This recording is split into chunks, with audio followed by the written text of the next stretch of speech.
రాష్ట్రంలో వర్షాభావ పరిస్థితుల కారణంగా అనేక జిల్లాలలో పంటలు ఎండిపోయి రైతులు తీవ్రమైనటువంటి ఆందోళనతో ఉన్నారు. ఖరీఫ్ పంట చేతికి రావాల్సిన సమయంలో గత 40 రోజులుగా వర్షాలు రాక ఈరోజు ప్రధానంగా మెట్ట పంటలు మొక్కజొన్న, జొన్న, ఆముదము, పత్తి, వేరుశెనగ, కంది, పెసర, ఆముదాలు లాంటి అనేక పంటలు ఈరోజు పూర్తిగా ఎండిపోతూ ఉన్నాయి. ప్రధానంగా తెలంగాణ జిల్లాలలో, రాయలసీమ జిల్లాలలో, కోస్తాలోని ఒంగోలు, నెల్లూరు జిల్లాలలో, ఉత్తరాంధ్ర జిల్లాలలో ఈ సమస్య పట్టి పీడిస్తూ ఉన్నది. గత 40 రోజులుగా వర్షాలు రాకపోతే ప్రభుత్వము కనీసము ఆలోచన చేయలేదు. ఈరోజు విపరీతమైనటువంటి కరువు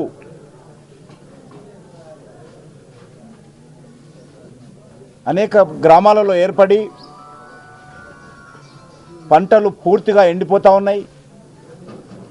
పశుగ్రాసం దొరకడం లేదు, తాగడానికి నీరు లేనటువంటి పరిస్థితి ఉన్నది.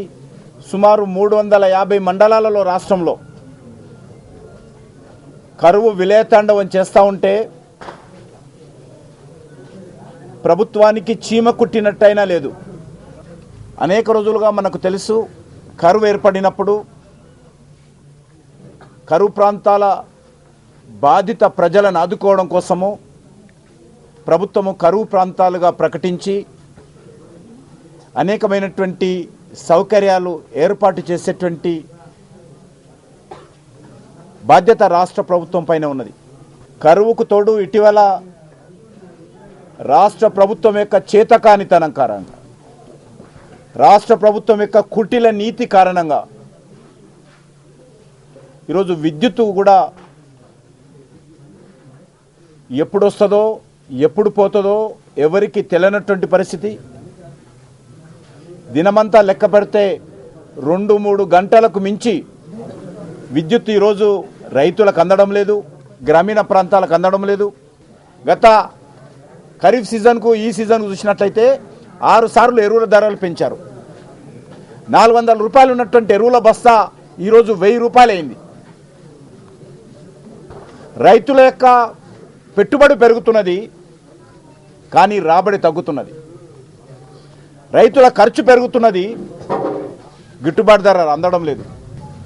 ఎక్కడ చూసినా కూడా ఈరోజు పంటలను కూడా బీడు పెడతా ఉన్నారు. తూర్పుగోదావరి జిల్లాలో, పశ్చిమ గోదావరి జిల్లాలో, నెల్లూరు జిల్లాలో, ఖమ్మం జిల్లాలో, వరంగల్ జిల్లాలో పంట విరామం ప్రకటిస్తూ ఉంటే ఈ ప్రభుత్వానికి చీమ కుట్టినట్టు లేదు. చాలామంది రైతులు పంట విరామం అనేటువంటి భాష లేకుండానే వాళ్ళు తమకు గిట్టుబాటు కాదని ఏ రైతుకు ఆ రైతు బీడు పెట్టారు. మండలాలలో 1 ఎకరం భూమి కూడా సాగు చేయకుండా పంట విరామం ప్రకటించి రైతులు సంఘటితంగా ఈరోజు ప్రభుత్వం మీద నిరసన వ్యక్తం చేసినా